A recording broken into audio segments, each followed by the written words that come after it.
Olá, seja bem-vindo ao canal Crônica dos Umbrais. Aqui revelamos histórias sombrias, relatos reais e lendas que o tempo tentou enterrar.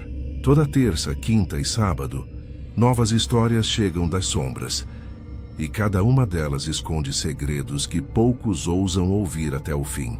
Então já se inscreva, ative o sininho e prepare-se, porque o que você vai ouvir agora não é apenas uma história. É um eco daquilo que habita entre o mistério e o proibido. Então, vamos começar. Olá, Crônica dos Umbrais. Me chamo Jordan e tenho 74 anos e sempre estudei sobre ufologia. Já presenciei muitos casos que me deixaram assustado e admirado ao mesmo tempo. Mas o que realmente me chocou foi que o ser queria me mostrar algo que eu precisaria avisar à humanidade. Mas sinceramente eu não quis dar atenção. Eu nunca que chegaria para alguém e falaria: "Hein, escuta isso que um ser alienígena me falou." Eles iriam me colocar em uma camisa de força. Mas escutando canais com histórias interessantes e impossíveis de acreditar, resolvi escrever esse relato para alguns canais que gosto e quem lê. Ao menos será como se eu estivesse entregando o recado que me foi mandado. Mas contarei como tudo isso ocorreu, para que vocês possam entender um pouco sobre o que eu fazia e como foi que esse ser dimensional me encontrou e depois me mostrou o que eu deveria contar à humanidade. Vamos ao meu relato. Essa é a história que vou carregar comigo até o fim dos meus dias. Uma história que mudou tudo o que eu achava que sabia sobre o mundo, sobre mim mesmo, e sobre o que habita a vastidão escura, acima de nossas cabeças. Era uma terça-feira comum, ou pelo menos começou assim. Eu e mais 6 homens estávamos trabalhando num trecho remoto da floresta estadual, fazendo a manutenção de uma linha de transmissão que cortava a mata densa como uma cicatriz. O ar estava pesado com o cheiro de terra molhada, musgo e resina de pinheiro. O trabalho era duro, físico, aquele tipo de cansaço que no final do dia te deixa satisfeito, com as mãos calejadas e a mente vazia de preocupações. Estávamos todos ansiosos para guardar as ferramentas, subir nas picapes e ir para casa, para um jantar quente e uma cama macia. O sol já começava a se esconder atrás dos picos das árvores, tingindo o céu de laranjas e púrpuras, quando um dos homens que estava amarrando os últimos cabos congelou. "Que diabos é aquilo?" Sua voz saiu rouca. Mais um sopro do que uma pergunta. Todos seguimos seu olhar fixo para o lado direito da clareira que havíamos aberto. Por entre as copas dos pinheiros, uma luz pulsava. Não era o pôr do sol. Era uma luz branco-azulada, intensa, que não cintilava como fogo, mas pulsava com um ritmo próprio, como um coração batendo. Ela não produzia som algum. Aquele silêncio, contrastando com a violência da luminosidade, era o que mais aterrorizava. O canto dos pássaros cessou de repente. O vento pareceu parar de soprar. "Deve ser um refletor de alguma torre", disse outro rapaz, tentando encontrar uma explicação, mas sua voz não tinha convicção. Não havia torres naquela direção. Só quilômetros e quilômetros de floresta virgem. A luz pulsou mais forte, e então começou a descer lentamente, derramando-se por entre as árvores. Sem combinarmos nada, movidos por um único instinto, uma mistura de medo, fascínio e uma obrigação inexplicável de saber, começamos a caminhar em sua direção. Empunhamos machados e barras de ferro, mais por conforto do que por real defesa. A mata ficava mais fechada, e tínhamos que abrir caminho, através de galhos e trepadeiras. A luz era nossa única bússola. Depois de cerca de 15 minutos de caminhada árdua, chegamos a uma pequena clareira natural, um círculo quase perfeito de grama baixa e suave. E lá estava. Minhas pernas quase cederam, flutuando a uns 6 metros acima do chão. Silenciosa e imóvel como uma pedra preciosa suspensa por um fio invisível, estava uma nave. A palavra disco não fazia sentido. Era um objeto de uma geometria fluida, levemente achatado no centro e engrossando nas bordas, com uma superfície que parecia feita de madrepérola ou porcelana iluminada por dentro. Ela não refletia a luz do crepúsculo. Ela gerava sua própria luz. Uma luminescência suave e leitosa que banhava a clareira em um dia eterno e fantasmagórico. Devia ter uns 30 metros de diâmetro. Não havia janelas, antenas, placas de identificação. Apenas uma superfície lisa, impenetrável e terrivelmente bela. Um murmúrio de puro terror escapou dos lábios dos homens atrás de mim. Todos saíram correndo de puro medo e terror. E então, algo dentro de mim despertou. Todo o medo que deveria ter sentido evaporou-se, substituído por uma curiosidade avassaladora, uma atração magnética. Era como se uma voz silenciosa estivesse me chamando. não pelos ouvidos, mas diretamente na minha mente. Um convite, um imperativo. Não, Jordan, não vá. Alguém tem que ver o que é. Ouvi uma voz suave e que transmitia muita calma dizer: fiquem aqui. Cada passo em direção àquela luz era mais pesado que o anterior. Não por resistência física, mas como se o ar tivesse se tornado denso, melado. A luminescência me envolvia, e uma sensação de formigamento percorria minha pele, como a eletricidade estática antes de uma tempestade. Cheguei a cerca de 10 metros da nave, diretamente sob sua massa silenciosa. Foi então que tudo aconteceu. Um raio de luz azulada, tão fino e preciso quanto um laser, mas brilhando como um relâmpago em miniatura, partiu da parte inferior da nave. Não houve tempo para piscar.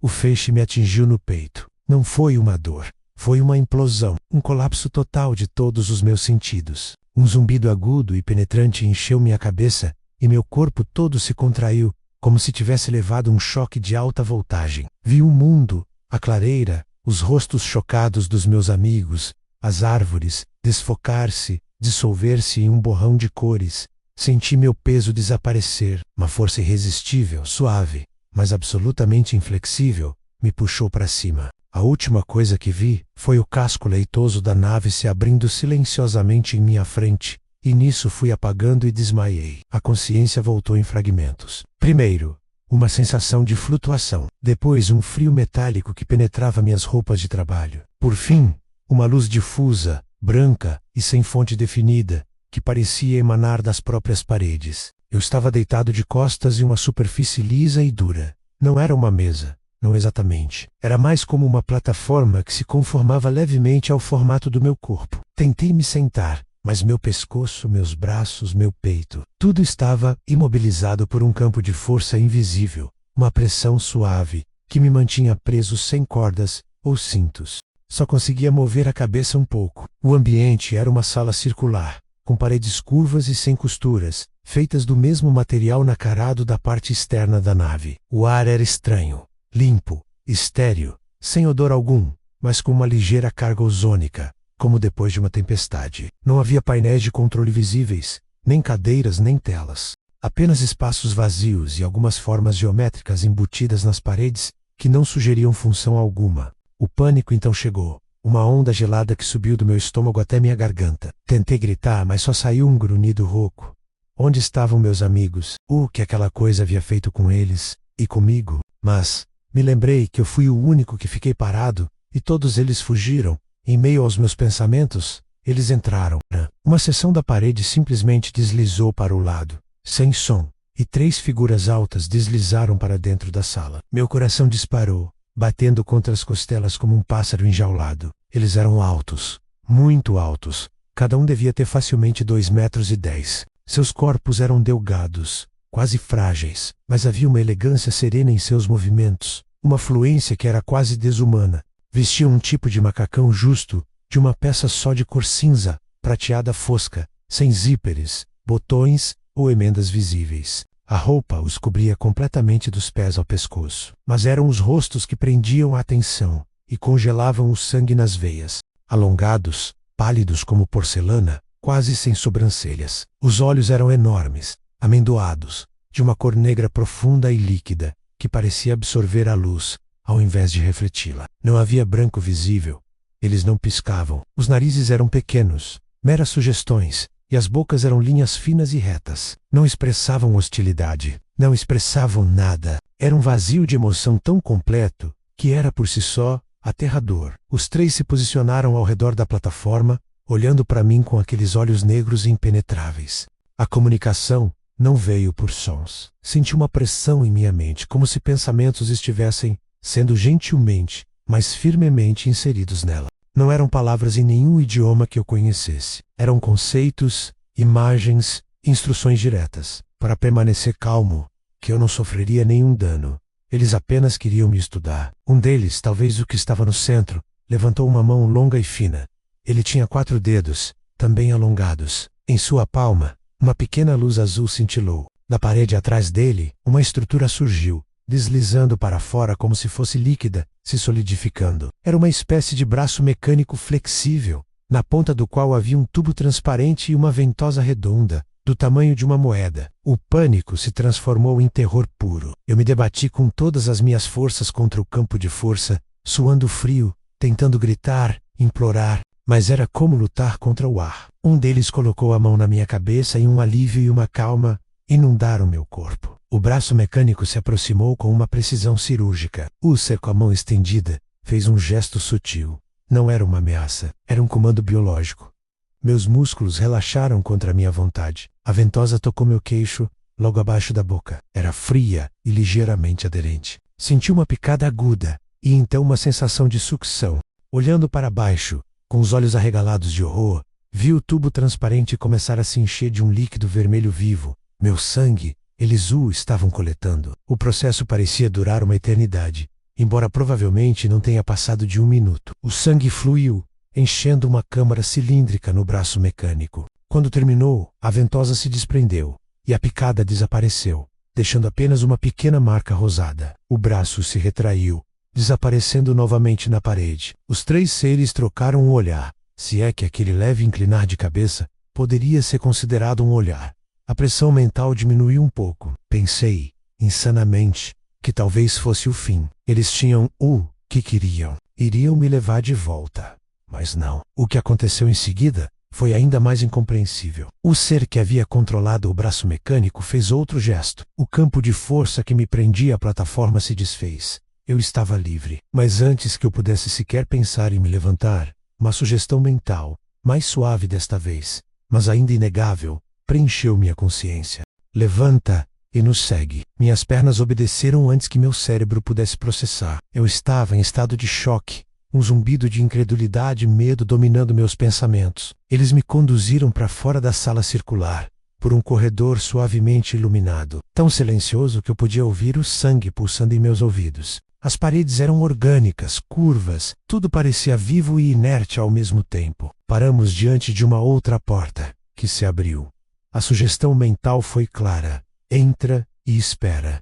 Eu entrei. A porta se fechou atrás de mim, sem um ruído. Era uma sala menor, mais íntima. A luz aqui era mais quente, um tom levemente dourado.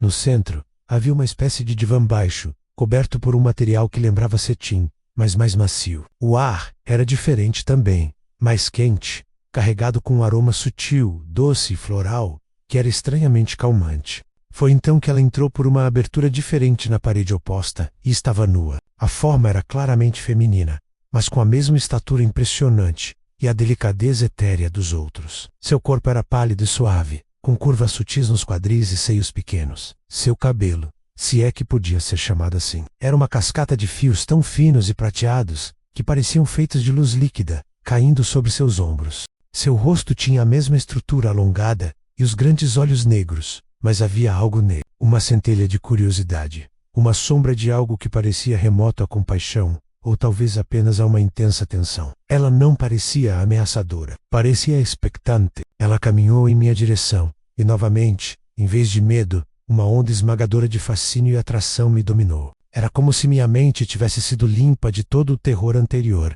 e preenchida com uma única necessidade, um único desejo. O aroma no ar se intensificou, entrando em mim, mexendo com algo primitivo no meu córtex cerebral. Ela parou bem na minha frente. Seus olhos negros sondaram os meus. Desta vez, não houve pressão mental, apenas uma sugestão sutil, uma pergunta silenciosa. E uma aceitação da minha parte, que não foi verbal, nem mesmo completamente consciente, mas total. O que se seguiu não foi violento. Não foi coercivo no sentido físico. Foi estranho, surreal e profundamente íntimo de uma maneira que transcende qualquer experiência humana.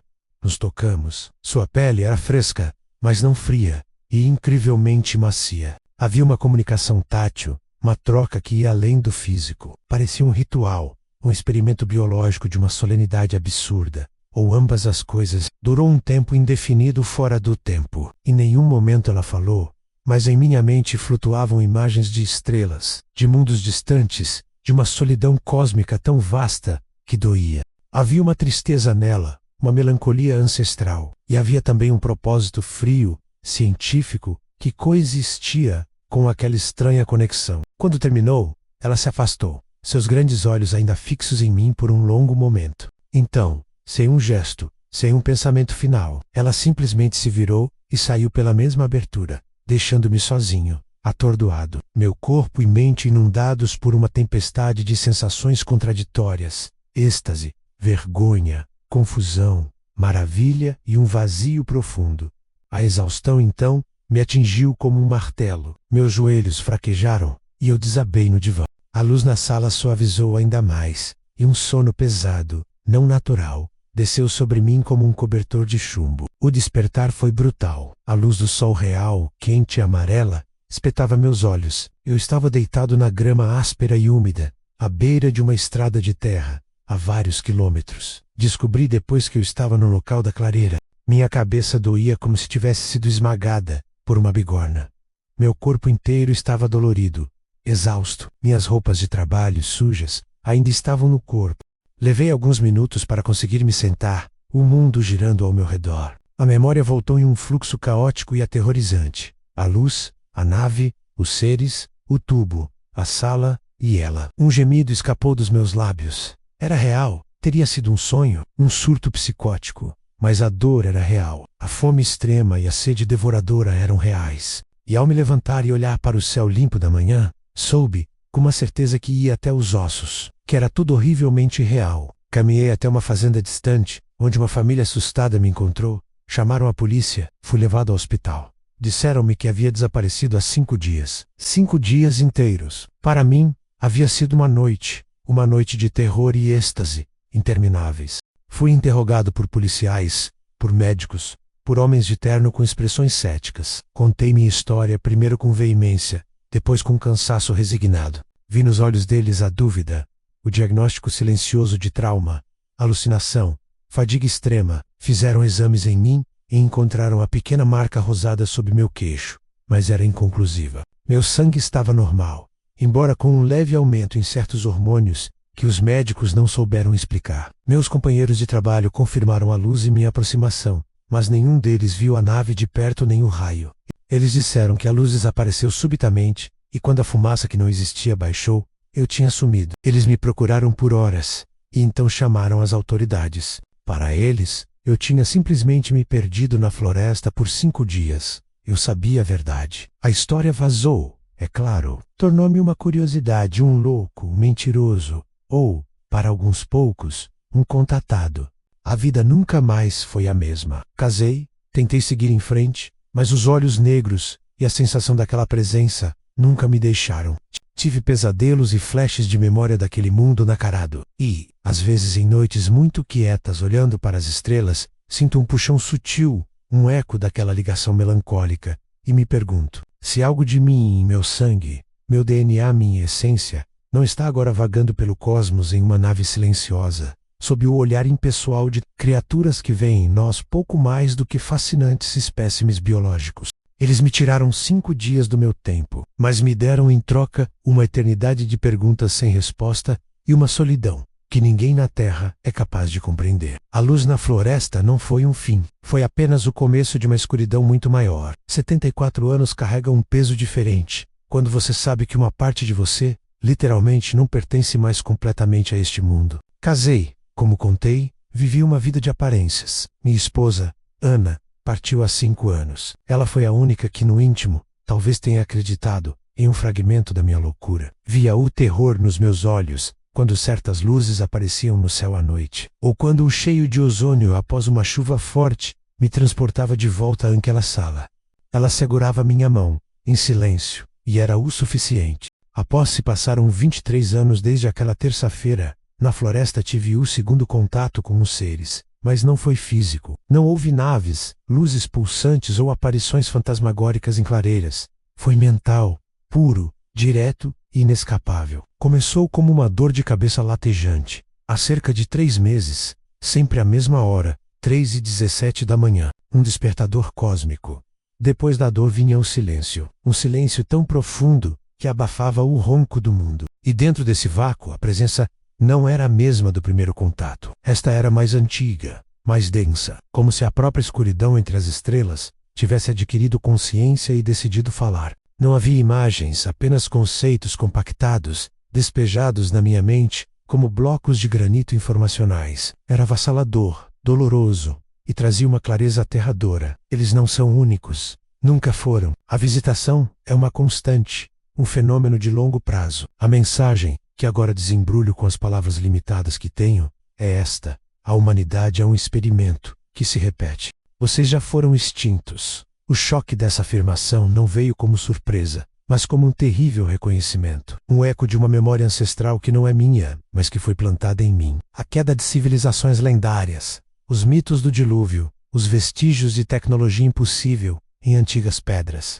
Não são ficção, são ecos de um antes. Nós, esta versão de humanidade, somos os rebrotos de uma árvore que já foi derrubada. E a causa da queda, eles insinuam com uma frieza que corta a alma. É sempre a mesma: a incapacidade de transcender a própria autodestruição hierárquica. Aqui está o cerne do recado, o aviso que fui designado a transmitir. Soluções chegaram. Por séculos, mensageiros nossos e de outras consciências tentaram contato. Oferecemos, em estágios diferentes, conceitos para a energia limpa e ilimitada. Medicina que repara o código genético. Sistemas de cultivo que acabariam com a fome. Entendimento da consciência que dissolveria o ódio. Sempre, sem exceção, esses conhecimentos foram interceptados. Interceptados por estruturas de poder menores que o todo. Governos, corporações, complexos militares. O medo da perda de controle é maior que o desejo de evolução. O progresso da própria espécie é mantido refém por seus próprios carcereiros.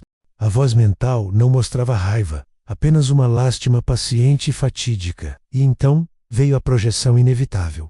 O ciclo está se fechando novamente. A acumulação de recursos, a intoxicação do lar planetário, a divisão artificial entre povos, a chama do conflito sendo alimentada, são os mesmos sintomas. Se o padrão não for quebrado, se a informação não for libertada e usada para o coletivo, e não para o poder de poucos, o sistema entrará em colapso. A guerra que se avizinha não será como as outras. Será o fim do experimento, novamente. E então, a última peça, que deu um sentido horrível e cósmico à minha primeira experiência e à de tantos outros abduzidos. A colheita genética não é apenas estudo, é preservação, é a sementeira. Quando o mundo falha em seu teste principal, o de unir-se em consciência para sobreviver e prosperar, parte de sua essência biológica é resgatada, para ser replantada em outro solo, sob outros céus, na esperança de que, na próxima estação, a árvore dê frutos melhores. Nós somos os jardineiros de um jardim que insiste em arrancar a si mesmo pelas raízes.